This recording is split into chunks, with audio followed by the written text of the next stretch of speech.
Baik, Assalamualaikum warahmatullahi wabarakatuh. Waalaikumsalam warahmatullahi wabarakatuh. Ya, kita berjumpa kembali ya, Bapak Ibu pada pertemuan Gimit malam ini. Ya, apa kabar Bapak Ibu? Insya Allah sehat ya? Sehat Bu. Masih tetap semangat? Insya Allah masih semangat Bu. Oke, untuk lebih tetap bersemangat ya, kita lakukan ice breaking dulu ya. Oke Bu. Dengarkan petunjuk dari saya. Ya Bu. Ketika saya mengatakan, "Hai, apa kabar?" dijawab oleh Bapak Ibu dengan ucapan tumbuh, berkembang, sukses, yes. Oke. Paham Bapak Ibu? Paham Bu. Halo Ibu dapat apa Bu Widi. kalau menang? Dapat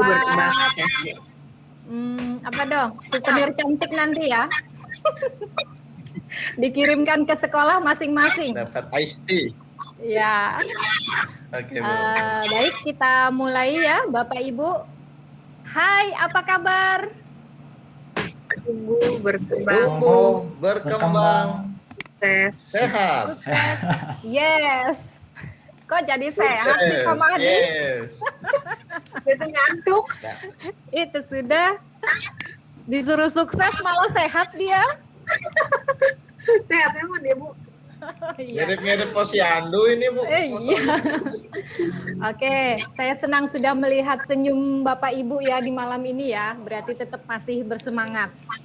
Ya Bu. Oke, kita malam ini akan saya coba jelaskan kembali ya, menyambung materi-materi yang telah diberikan oleh teman-teman sebelumnya. Saya akan menjelaskan tentang modul ajar. Sebelum saya masuk ke bagian modul ajar, kira-kira apa pendapat teman-teman tentang modul ajar nih? Apa sih modul ajar itu? Mungkin bisa dimulai dari Ibu Rizky, silahkan. Modul. Kalau menurut saya sih, sepertinya Bu, Ya. modul ajar itu seperti RPP ya? Ya, boleh. Bagaimana pendapatnya Pak Mahdi? Iya Bu, kayak RPP zaman Kayak dulu. RPP ya zaman dulu ya. Mungkin waktu sekarang kita namanya kelas beda. 13. Oke. Ya, beda nama. Betul. Oke, siap. Beda nama. Jadi untuk lebih memahami, mari kita masuk bersama-sama. Jadi di sini ada tentang modul pembelajaran, ya, Bapak Ibu. Di mana modul ajar sendiri itu dia pasti tadi kan di awal ada capaian pembelajaran, kemudian ada ATP, ya, pasti ada konsep, ya. Jadi selalu diawali dengan konsep. Apa itu konsep modul ajar? Jadi modul ajar adalah sejumlah alat atau sarana media, metode, petunjuk, dan pedoman yang dirancang secara sistematis dan menarik. Modul ajar merupakan implementasi dari alur tujuan pembelajaran yang dikembangkan dari capaian pembelajaran dengan profil pelajar Pancasila sebagai sasaran. Modul ajar disusun sesuai dengan fase atau tahap perkembangan peserta didik, mempertimbangkan apa yang akan dipelajari dengan tujuan pembelajaran dan berbasis perkembangan jangka panjang, sehingga kita sebagai guru perlu memahami konsep mengenai modul ajar agar proses pembelajaran berjalan lebih menarik dan bermakna. Setelah konsep, kita masuk ke komponennya, ya. Jadi untuk komponen modul ajar itu ada 3 bagian ya Bapak Ibu ya. Tadi di awal saya sudah sempat menanyakan apa sih itu modul ajar. Dijawab oleh Ibu Rizky dan Bapak Mahdi itu bentuknya seperti RPP Bu. Ya, kita tuangkan capaian pembelajaran itu menjadi ATP ya, tujuan pembelajaran. Setelah itu kita tuangkan kembali menjadi bentuk modul ajar ya. Jadi di sini ada 3 bagian dari komponen modul ajar. Ada informasi umum, yang di dalamnya itu ada 6 bagian ya. Ada identitas sekolah, kompetensi awal, profil pelajar Pancasila, sarana dan prasarana, target peserta didik, dan model pembelajaran yang digunakan. Kemudian tahap 2 itu ada komponen inti, yang di dalamnya ada sekitar 8 bagian ya. Ada tujuan pembelajaran, pemahaman bermakna, pertanyaan pemantik, persiapan pembelajaran, kegiatan pembelajaran, assessment atau penilaian ya, pengayaan dan remedial, dan yang terakhir itu ada refleksi peserta didik dan guru. Dan yang bagian yang terakhir itu ada lampiran. Lampirannya itu ada 4 ya, lembar kerja peserta didik, bahan bacaan guru dan peserta didik, glosarium, dan daftar pustaka. Jadi tadi diawali dengan konsep, kemudian ada komponen, kita masuk ke prinsip pengembangan modul ajar. Jadi prinsip pengembangan modul ajar ini dilalui itu dengan melakukan pendekatan ya, di mana tahapan perkembangannya itu memperhitungkan yang pertama, karakteristik, kompetensi, dan minat peserta didik di setiap fase. Kemudian yang kedua itu ada perbedaan tingkat pemahaman dan variasi jarak antar tingkat kompetensi yang bisa terjadi di setiap fase. Kemudian melihat dari sudut pandang pelajar bahwa setiap peserta didik itu unik. Yang keempat, bahwa belajar harus berimbang antara intelektual, sosial, dan personal, di mana semua hal tersebut adalah penting dan saling berhubungan. Selanjutnya, tingkat kematangan setiap peserta didik tergantung dari tahap perkembangan yang dilalui oleh peserta didik dan merupakan dampak dari pengalaman sebelumnya. Ya, jadi itu adalah hal-hal yang dimasukkan ke dalam prinsip pengembangan modul ajar. Kemudian ada lagi, dalam modul ajar itu harus ada 4 kriteria, Bapak Ibu.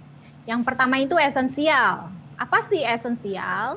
Yaitu pemahaman konsep dari setiap mata pelajaran melalui pengalaman belajar dan lintas disiplin. Itu yang pertama. Yang kedua, itu menarik, bermakna, menantang, ya. Jadi itu salah satu cara kita untuk menumbuhkan minat untuk belajar dan melibatkan peserta didik secara aktif dalam proses belajar, berhubungan dengan pengetahuan dan pengalaman yang dimiliki sebelumnya, sehingga tidak terlalu kompleks, namun juga tidak terlalu mudah untuk di tahap usianya. Kemudian yang ketiga itu ada relevan dan kontekstual. Apa itu relevan? Apa itu kontekstual? Itu adalah berhubungan dengan pengetahuan dan pengalaman yang dimiliki sebelumnya dan sesuai dengan konteks di waktu dan tempat peserta didik berada. Yang terakhir ada berkesinambungan. Jadi ada keterkaitan ya antara alur kegiatan pembelajaran sesuai dengan fase belajar peserta didik. Setelah prinsip, kita masuk yang terakhir, berarti kita menyusun ya prosedur penyusunan modul ajar. Gimana sih Bu bentuk RPP-nya di kurikulum yang baru ini ya? Jadi ini ada nih, dia melalui 6 tahapan ya Bapak Ibu ya. Yang pertama itu adalah analisis kondisi dan kebutuhan guru, peserta didik serta satuan pendidikan. Jadi kita selaku guru itu perlu mengetahui kondisi dan kebutuhan peserta didik berdasarkan latar belakang, ya. Jadi analisis gitu kan. Kita tahu dulu latar belakangnya, kemudian sarana prasarana sekolah seperti apa, pengembangan modul ajarnya sesuai apa tidak dengan kemampuan dan kreativitas guru. Itu yang disebut dengan analisis ya.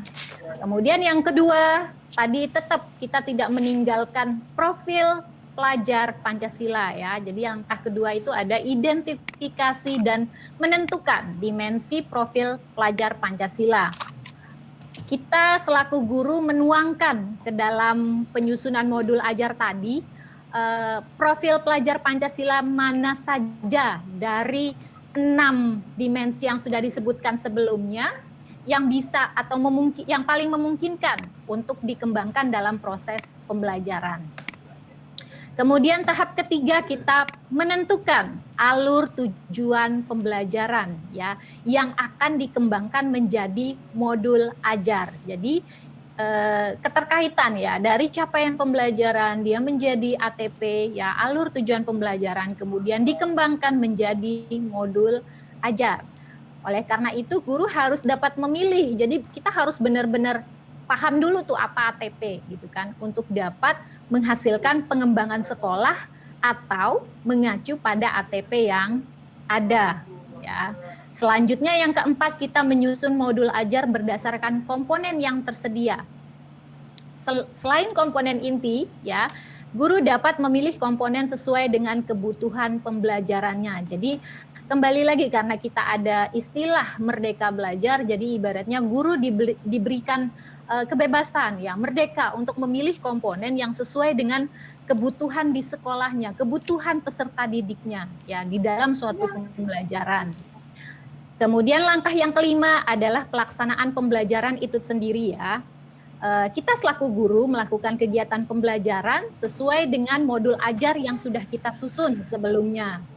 Dan yang terakhir itu pasti ada evaluasi dan tindak lanjut ya, Bapak Ibu. Setelah melakukan pembelajaran, guru mengevaluasi efektivitas modul ajar dan tindak lanjut untuk pembelajaran berikutnya ya. Jadi ada apa ya? Evaluasi ya, evaluasi apakah modul ajar yang saya susun sebelumnya ini sesuai tidak dengan kebutuhan atau kompetensi dari peserta didik yang diajar di sekolah Bapak Ibu ya.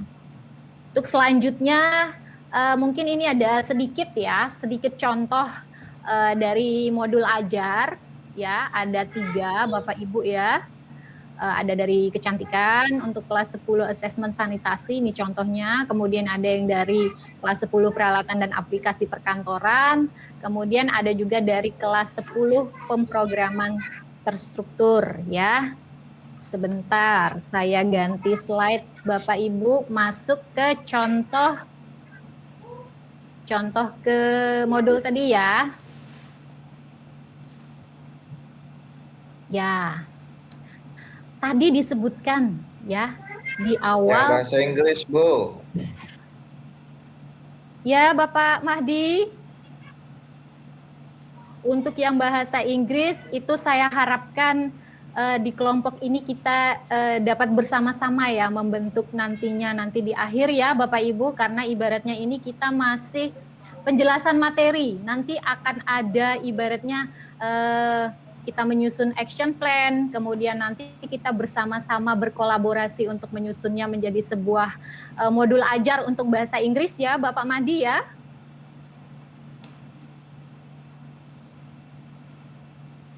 Ya, di sini ya kita lihat ada informasi umum ya. Jadi mohon maaf kalau saya contohkannya itu yang dari SMK Kecantikan ya. Karena ingin melihat konsepnya tadi, di dalamnya itu ada informasi umum ya, di mana ada identitas sekolah, kemudian ada jumlah peserta didiknya ya, kemudian ada komponen inti, di dalamnya ada tujuan pembelajaran. Nah ini ada fase E capaian pembelajaran ya, kemudian ada tujuan pembelajarannya, kemudian ada profil pelajar Pancasilanya, ada modelnya, ada kegiatannya, ada penilaiannya, jenis asesmennya, ada metodenya ya Bapak Ibu ya. Jadi komponen yang disebutkan tadi diakhiri dengan lampiran ya, diakhiri dengan lampiran. Ya kita lihat. Ya, ini ada lampiran ya, Bapak Ibu, di mana bisa memasukkan lembar kerja siswa, kemudian bahan bacaan untuk guru dan siswa. Jadi ibaratnya itu kalau di RPP kemarin itu kita ada hal-hal yang tidak kita masukkan di dalam modul ajar, itulah letak perbedaannya ya Bapak Ibu ya, dari kurikulum K13 menjadi kurikulum operasional satuan pendidikan ya. Sisa Kita 5 menit, sebut. Bu. Oke, sisa 5 menit ya.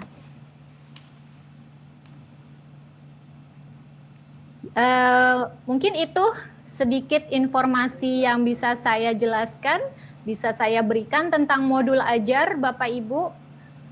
Apabila ada hal yang ingin ditanyakan, saya persilahkan. Oke, silahkan kepada Bapak Izin Fahrial bertanya, Saputra. Bu.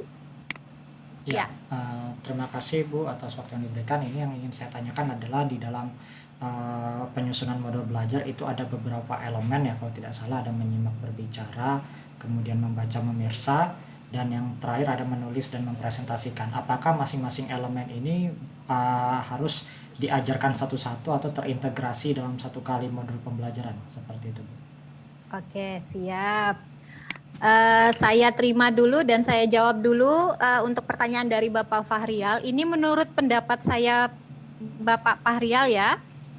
Sebelum saya jawab, mungkin ada teman-teman yang lain ingin berbagi pengalaman mungkin di sekolahnya.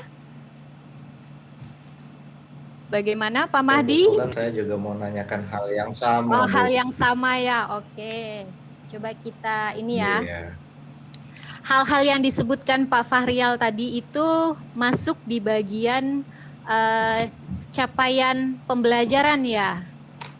Ya, jadi untuk capaian pembelajaran tadi disebutkan bahwa sudah disusun oleh pemerintah ya. Saya bukakan untuk capaian pembelajaran.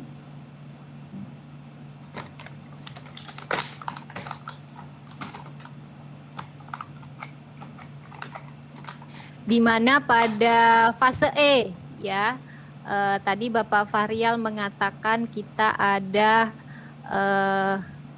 membaca, memirsa, ya betul. Kita masuk yang bagian SMK-nya ya.